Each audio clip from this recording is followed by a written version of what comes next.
Have you ever wondered, what are the top most outrageously brutal deaths? Well, we got a list of these improbable and overblown deaths. Without a doubt, it takes guts to die a death as gory as from these people. Some of them suffered from being betrayed, while others suffered from their line of work. It's unfortunate, but a story to learn from. So what kind of death did they experience? Was it that brutal? And could they have avoided it? Let's find out. But before we start, how about you hit that like button and subscribe? And don't forget to turn on the notification bell for more amazing videos. And without further ado, here we go. Number 5. Balthazar Gerard.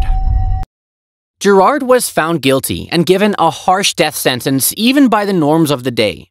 The magistrates ruled that Gerard's right hand should be severed with a hot iron, that his flesh should be torn from his bones 6 times with pincers, that he should be quartered and disemboweled while still alive, that his heart should be torn out of his chest and thrown in his face, and that, in the end, his head should be cut off. On the first night of his detention, Gerard received a whipping and was hanged from a pole. He was left to spend the night with his wrists and feet bound together in the shape of a ball after this and other tortures, making it impossible for him to fall asleep. He was continually made fun of throughout the next 3 days, and his wrists were tied behind his back as he was hung from a pole. Then, for 30 minutes, each of his big toes received a weight of 300 kilograms. After this half hour, Gerard was fitted with uncured dogskin shoes that were 2 fingers shorter than his feet and well oiled. He was placed in front of a fire in this condition. The feet within the shoes were reduced to stumps when the shoes contracted as they warmed up. His half-broiled flesh was ripped off as the shoes were taken off. His armpits were branded. Then his feet were broken. He then wore a shirt that had been doused in alcohol. Sharp nails were inserted between the flesh and the nails on his wrists and feet, and burning bacon fat poured over him. And on July 14th, 1548, Gerard was dead. Number 4. Michael Malloy. Michael Malloy was a homeless alcoholic in New York City in the 1920s. In the hopes that he would become drunk and die, his 5 friends all took out life insurance policies on him before giving him access to the bar's unlimited drink specials. They started replacing his booze with antifreeze when he kept getting up and returning for more drinks, before they changed it to turpentine and then finally pure rat poison. He drank this for several days. He would still enter, consume the rat poison until he passed out, and wake the following day to consume more. He enthusiastically consumed sandwiches containing tacks and pieces of broken glass once they eventually became wary of this. They gave Mike drinks till he passed out, placed him outdoors in a snowbank, and doused him in water, thinking he would freeze to death since they were sick and tired of losing money attempting to murder Mike. Surprisingly, Mike would appear in the bar the following day and request more drinks. So they left Mike on the street and ran him over with a car at 45 miles per hour. Authorities transported Mike to a hospital where his damaged bones were fixed. When they attempted to collect the insurance money since they believed he had passed away, the firm told them they could not. As usual, Mike entered the pub 3 weeks later and requested a drink. This is funny. However, they managed to render him inebriated and unconscious before injecting gas into him through a tube. He died an hour later after being suffocated. Number 3. Abigail Taylor. On June 29, 2007, the Hennepin County Medical Center got a dispatch for a young girl hurt at the Minneapolis Golf Club community pool.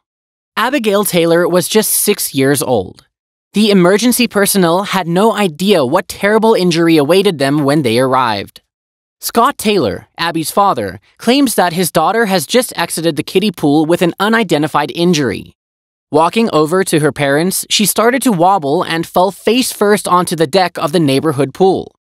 The family initially believed that Abby was having a seizure. However, after further examination, emergency medical technicians discovered a 2-inch deep incision on her rectum. Unbeknownst to them, a golf club kiddie pool's exposed suction drain had removed Abigail's lower intestine from the 2-inch gash.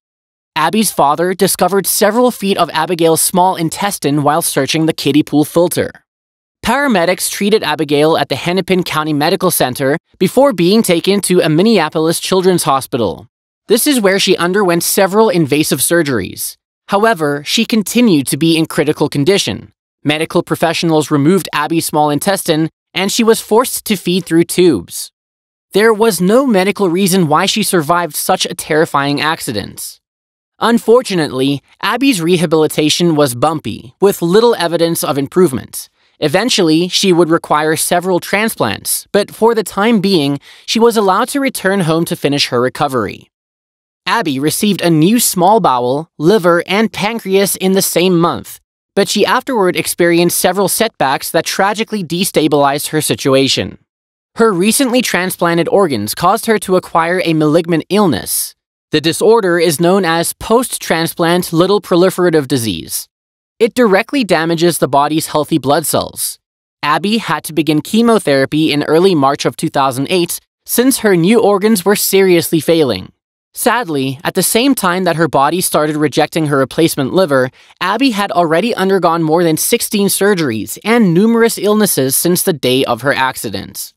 On March 20th, 2008, at 6:10 p.m., Abigail succumbed to her problems and died peacefully with her family by her side. Number 2. Timothy Treadwell. Timothy Treadwell, an eccentric naturalist and documentary filmmaker, lived among the coastly grizzly bears in the remote Katmai National Park in Alaska.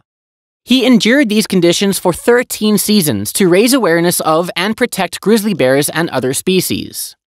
On October 5, 2003, during his 13th visit, 1 or 2 grizzly bears charged across their path and killed and devoured Treadwell and his girlfriend.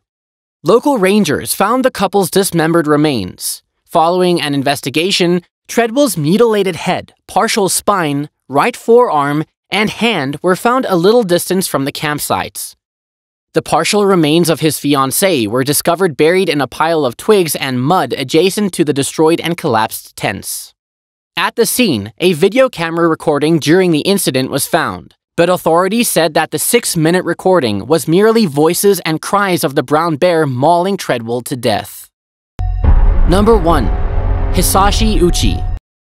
Contrary to what superhero movies may have led you to believe, radiation exposure has a considerably higher likelihood of causing a painful death than it does conferring superpowers.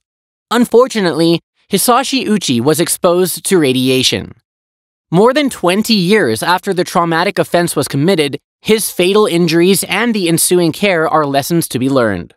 At the Takimura nuclear power plant, Hisashi Uchi worked as a plant employee assigned the very risky task of reprocessing uranium.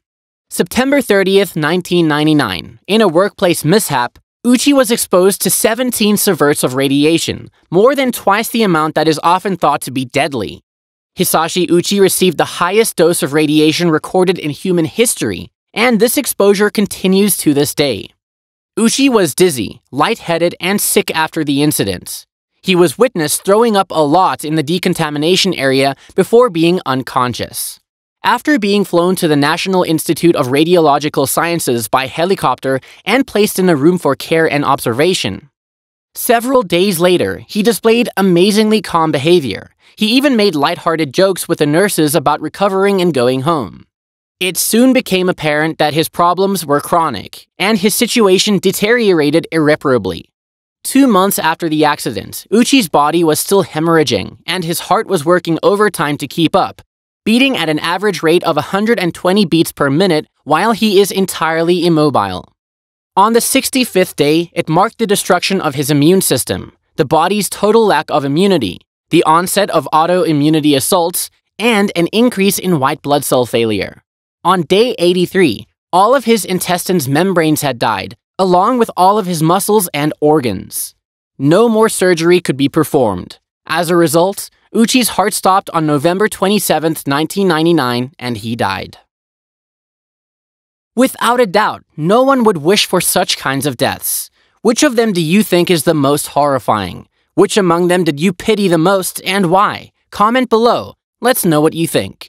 And how about you join us by subscribing and turning on the notification bell to always be updated on new videos. Goodbye and see you in the next video.